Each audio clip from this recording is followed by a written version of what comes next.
শুভ সকাল। আমি স্নেহা চলে এলাম আরও একটি নতুন ভিডিও নিয়ে। আজকের দিনটি হলো 28 আগস্ট এবং শ্রাবণ মাসের দ্বিতীয় সোমবার। তাই সকাল সকাল উঠে দেরি না করে ব্রাশ করতে করতেই চলে গিয়েছিলাম ফুলের দোকানে। কিন্তু ফুলের দোকানে আকন্দ ফুলের মালার 70 টাকা করে দাম চাচ্ছিল। তার মধ্যেও মালাটি ভালো না, মালাটির মধ্যেও 3-4টে ফুল পচা ছিল। তাই আর মালা না নিয়ে বাড়ি চলে এলাম। বাড়ি এসে বাড়ির গাছ থেকে কয়েকটি টগর ফুল তুলে তারই মালা গেঁথেছি মহাদেবকে দেব বলে।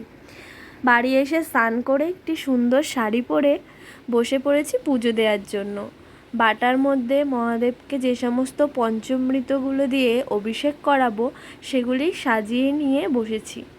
এবার মহাদেবকে এক এক করে সব কিছু দিয়ে অভিষেক করে নিচ্ছি। শ্রাবণ মাসের প্রতিদিনই আমি মহাদেবকে অভিষেক করাই গঙ্গার জল, ঘি, মধু এবং চন্দন দিয়ে, কিন্তু সোমবারগুলি বিশেষভাবে পঞ্চামৃত দিয়ে করাই।